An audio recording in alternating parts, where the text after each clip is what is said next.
Well, this will ruffle some feathers, eh? Let's begin.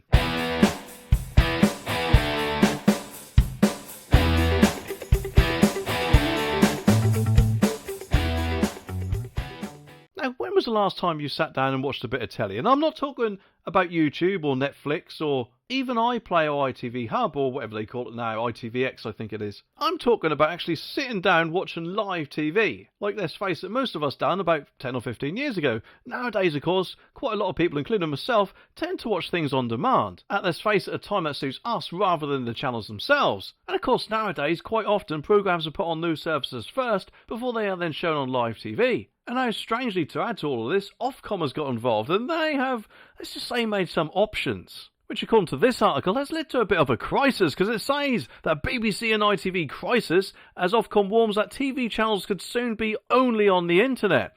Now, I don't know about you, but I personally wouldn't mind this. I mean, I've got an Apple TV box and it shows all the programmes you're currently watching on this row called Up Next, regardless of what streaming service they're on. Kind of like Sky Stream, I guess. And I'm sure there's probably one or two other boxes that do a similar thing. But this will be a massive pain in the bum for both the BBC, because, let's face it, it will surely make people think even more, hang on a minute, why am I paying for a TV licence if I no longer can watch them live? And also ITV and quite a lot of other Freeview channels, because let's face it, if they're then online only, then I'm guessing if anything that's going to cut down their revenue from ads, because not only will it mean that people, if they want to watch them, will have to go exclusively through ITVX or whatever catch-up TV service it is, but also people won't just be able to sit down and push a button on the TV and then watch whatever channel they want to watch. And that is another problem itself, isn't it? Because let's face it, that is bound to affect quite a lot of people, especially a lot of OAPs, vulnerable people, and the not technologically minded ones. So even though Ofcom is talking about this, from what the article says, I think that whatever options they've thought about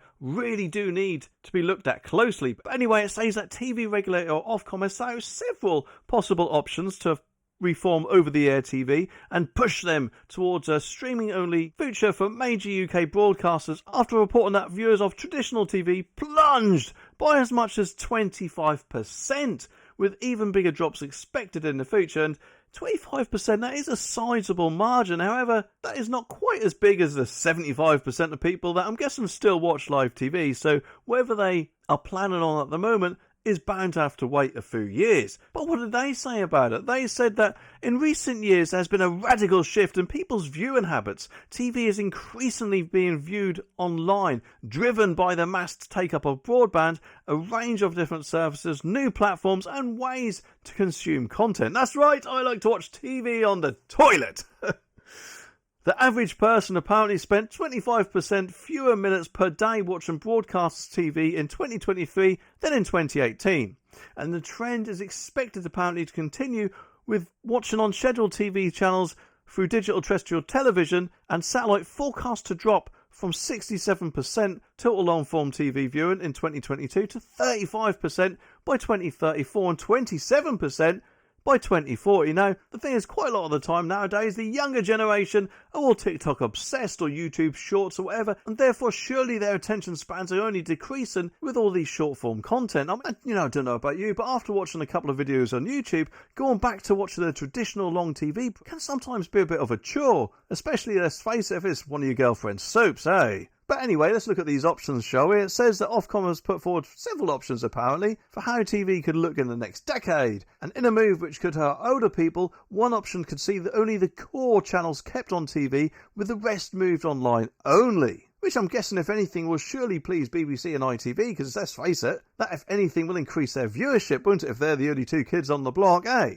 But apparently a more radical, it says, approach would be to kill off all TV and put every channel online only, even BBC One and ITV One, and peeing off a load of people in the process, I'm guessing. But they haven't finished there, because it says another option could see TV retained over-the-air broadcast signals and equipment made more efficient. Which, I could be wrong, but I'm guessing that is the one they'll probably try first. And slowly wean people off the rest of the TV channels, I'm guessing, and only have BBC One and ITV, and then even get rid of them. So I don't think they're options, I think they're stages, in my opinion, anyway. Ofcom apparently added, though, that digital terrestrial television faces big long-term challenges. Well, I guess like the TV licence, eh?